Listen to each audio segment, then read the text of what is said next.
What you give, you get. You will never understand the damage you did to someone until the same thing is done to you.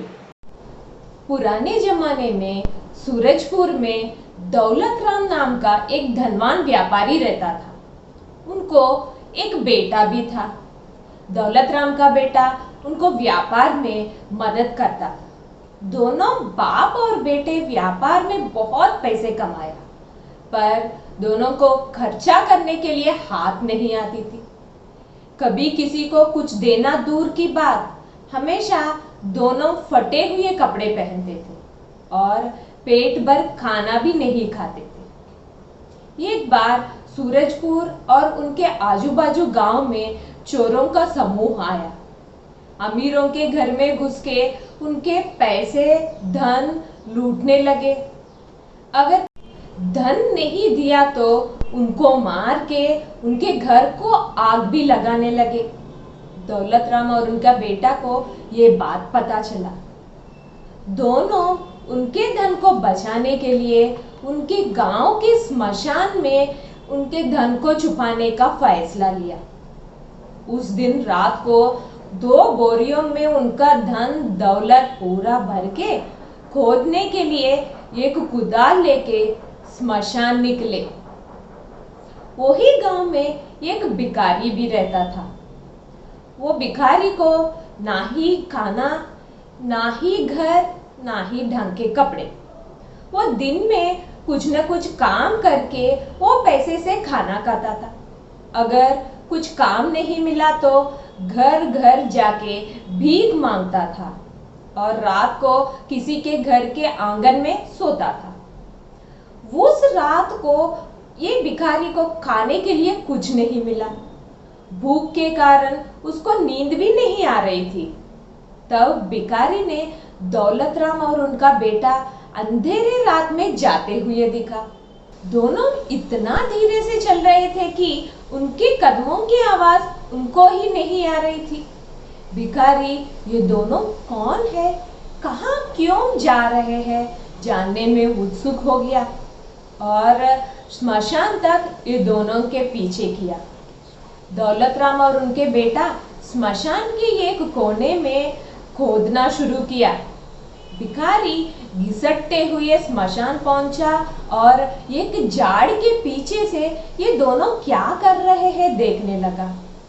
Daulat Ram को लगा कि कोई तो भी उनको झाड़ के पीछे से देख रहा है। उनके बेटा को देख के आने के लिए कहा।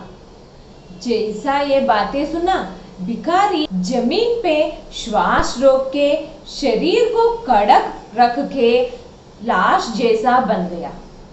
दौलत राम का बेटा भिखारी को देख के लाश ही समझा।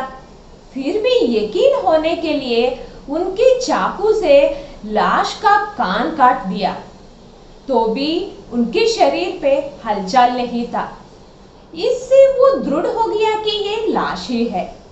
वो अपने पिताजी के पास गया और लाश के बारे में बताया। उन्होंने ये भी बताया कि उन्होंने लाश का कान काट दिया। दौलत राम को लगा कि लाश का जांच करना जरूरी है। उन्होंने भी लाश के पास गया और उसका नाक काट दिया। इससे वो भी दृढ़ हो गया कि ये लाश ही है।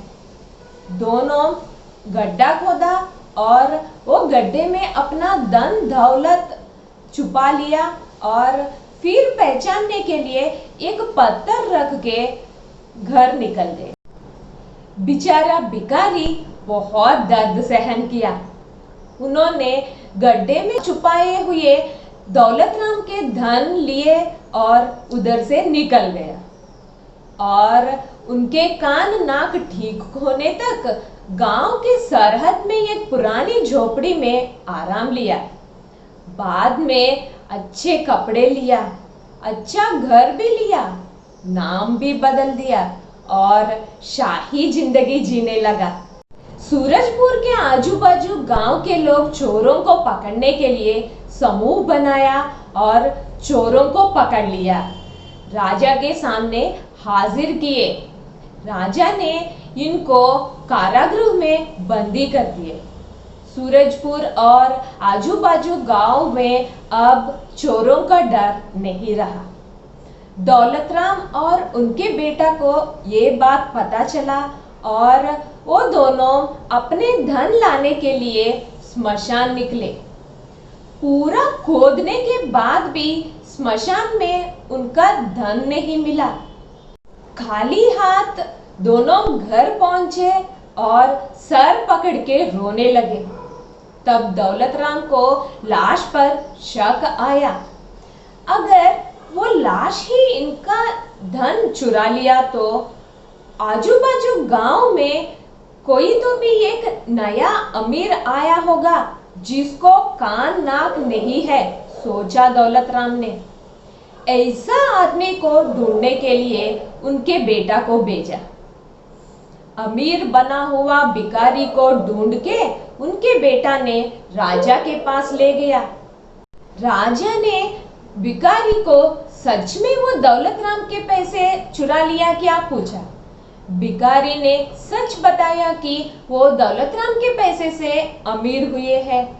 राजा ने तब दौलतराम के पैसे वापस करने के लिए आदेश दिया।